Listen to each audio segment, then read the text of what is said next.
keempat ingin mempresentasikan tentang virus. Perkenalkan, nama saya Imam Al-Bayhaqi. Saya Muhammad Abdurrahman Perkasa. Saya Walidan Nugraha. Kami akan menjelaskan. Coronavirus memiliki bentuk bulat atau spherical dengan struktur protein spike yang tersusun seperti mahkota pada permukaannya.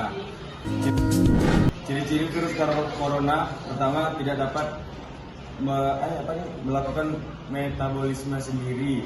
Yang pertama, yang kedua, tidak dapat melakukan replikasi tanpa sel inang. Yang ketiga, tidak dapat merespon lingkungannya. Bentuk-bentuk virus yang yaitu yang pertama Helical virus, yang kedua Hydra virus, yang ketiga Complex virus.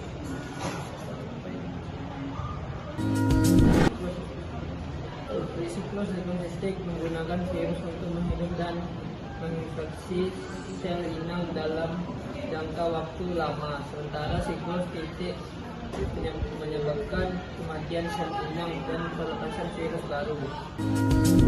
Virus dapat berperan merugikan dan menguntungkan bagi kehidupan manusia. Merugikan, virus dapat menyebabkan berbagai penyakit pada manusia seperti cacar, campak, influenza, AIDS, dan SARS. Virus yang menguntungkan yaitu dapat dimanfaatkan untuk mengobati penyakit, memberikan vaksin, dan mendiagnosis infeksi. Bagaimanakah sikap Anda dalam menghadapi bahaya virus? Jadi, sikap saya menerapkan gaya hidup sehat dan bersih, melakukan vaksinasi secara teratur, hindari keluar rumah saat sakit, mencuci tangan secara rutin. Itu saja dari kami. Sekian. Lanjut ke bab 2. Ada peranan arkeobakteria dalam kehidupan manusia, ekosistem ataupun lingkungan. Yang pertama, ada peran bahan organik yang berperan sebagai produsen utama dan konsumen bahan organik dalam ekosistem suhu tinggi.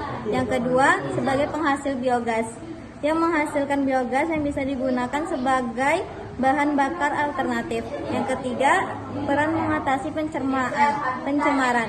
Arkeobakteria dapat digunakan untuk mengatasi pencemaran tumpahan minyak. Penyakit yang berjangkit pada manusia yang disebabkan oleh bakteri. Yang pertama, radang tenggorokan. Yang kedua, botulisme. Yang ketiga, tetanus. Yang keempat, tipus. Yang kelima, TBC.